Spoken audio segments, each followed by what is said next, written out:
Good evening everyone, my name is Adya Kumari from class 4 Vivekanand from school CBSE Public School. Today I am here to explain the chapter Sunita ki Paiya Kursi for help of picturization. Sunita जब सोई थी, सुनीता रोज़ सुबह 7 बजे उठती है। फिर वो उठते थोड़ी देर अपने बिस्तर पर आराम करती है। फिर वो सोचती है आज उसे क्या क्या काम करना है। फिर उसे याद आता है आज उसे अकेले बाजार जाना है। फिर उसकी आँख में चमक आ जाती है। फिर वह नहाने के लिए जाती है। फिर वो नहाती है। फिर वो खाना खाने बैठती है तो अपनी माँ से पूछती है, माँ अचार की डिब्बी का है? तो माँ बताती है अचार की डिब्बी अलमारी है। फिर सुनीता जाके अचार की डिब्बी लाती है अलमारी में से। फिर सुनीता माँ से पूछती है, माँ बाजार से कुछ लाना है? तो माँ कहती है हाँ 1 किलो चीनी लेके आता है लाना है। तो सुनीता फिर जाने के लिए तैयार होती है। फिर सुनीता थोड़ी दूर गई थी, उसके कुछ बच्चे देखते हैं खेलते हुए। फिर सुनीता को दिखता है कुछ बच्चे एक बच्चे को परेशान कर रहे हैं। फिर सुनीता उस बच्चे को देख के बहुत उदास हो जाती है। Thank you. Hello everyone, it's me Zinat Afrin, student of class 5 Vivekanand, and I am here to explain the story बीसन की दिलेरी with the help of picturization. सुबह का समय था, सूरज पहाड़ के पीछे से झांक रहा था। 10 साल का बीसन अपने घर से निकला और फार्म हाउस की तरफ गया। कनक दत्ता की पत्नी बीसन को पढ़ाई में मदद करती थी। तभी उसने देखा सेब के बगीचे में दवाइयों की छिड़कान हो रही थी।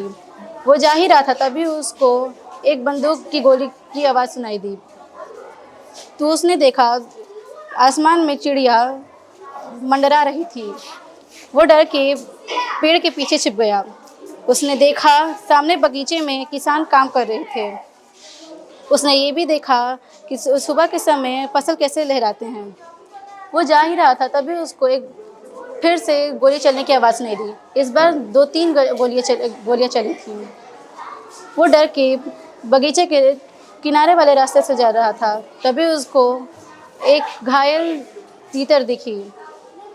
तभी उसने मौका का फ़ायदा उठाकर अपने स्वेटर से उसे छिपा दिया और सीने से लगा लिया। वो तेज़ी से पहाड़ पे जा रहा था, जैसे उसके पर निकल गए हो। Good morning everyone, my name is Nityananya of class 3rd primary school in CBSE Public School. Today I am here for explain the chapter किसान की होशियारी। किसान अपने खेत में हल जोत रहा था, तभी कहीं से एक भालू आ पड़ा।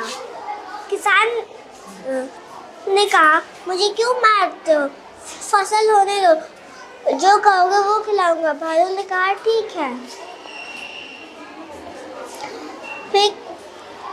फिर भालू ने कहा जमीन के नीचे की फसल तुम्हारी और ऊपर की मेरी। किसान ने आलू बो दिए। किसान को मिले अच्छे आलू और भालू को मिले सिर्फ पत्ते। इस बार भालू ने कहा कि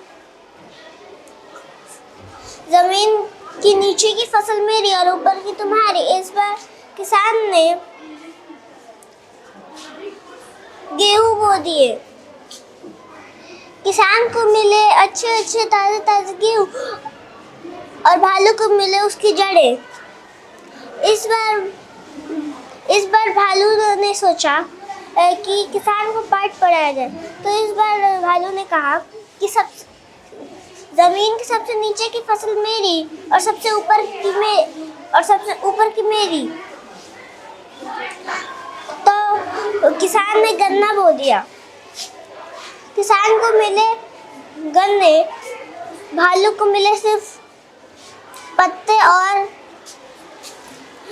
और जड़ें।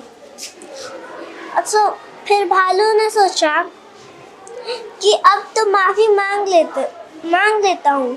तो फिर भालू ने माफ़ी मांगी और कहा कि ये खेत तुम्हारा है, इसे तुम ही रखो। मैं जा रहा हूँ अपने प्यारे से घर जंगल में। Good morning everyone, I am Pariniti, student of class 3rd Vivekanand. Today I am here explain this chapter किसान की होशियारी। किसान की होशियारी। एक किसान अपना खेत जोत रहा था। अचानक कहीं से एक भालू आ गया। भालू किसान को मारने झपटा। किसान ने कहा मुझे क्यों मार रहे, उपज होने दो, जो कहोगे वह खिलाऊंगा। भालू ने कहा भूमि की भूमि की नीचे की उपज मेरी और नीचे की तुम्हारी रहेगी। इस भालू ने किसान ने आलू बो दिए। दूसरे दिन किसान को मिले आलू और भालू को मिले केवल पत्ते। दूसरी बार भालू ने कहा किसान से, भूमि की ऊपर की मेरी और भूमि के ऊपर की मेरी और नीचे की तुम्हारी रहेगी। इस बार किसान ने गेहूं बो दिए। किसान को मिले चमकीले गेहूं और भालू को मिले सिर्फ केवल जड़ें। भालू ने कहा ऊपर की और नीचे की। इस बार भालू ने कहा ऊपर और नीचे की मेरी और बीच की तुम्हारी रहेगी। किसान ने गन्ना बो दिया। इस बार किसान को मिले गन्ना और भालू को मिले केवल जड़ें। भालू का सिर चकरा गया।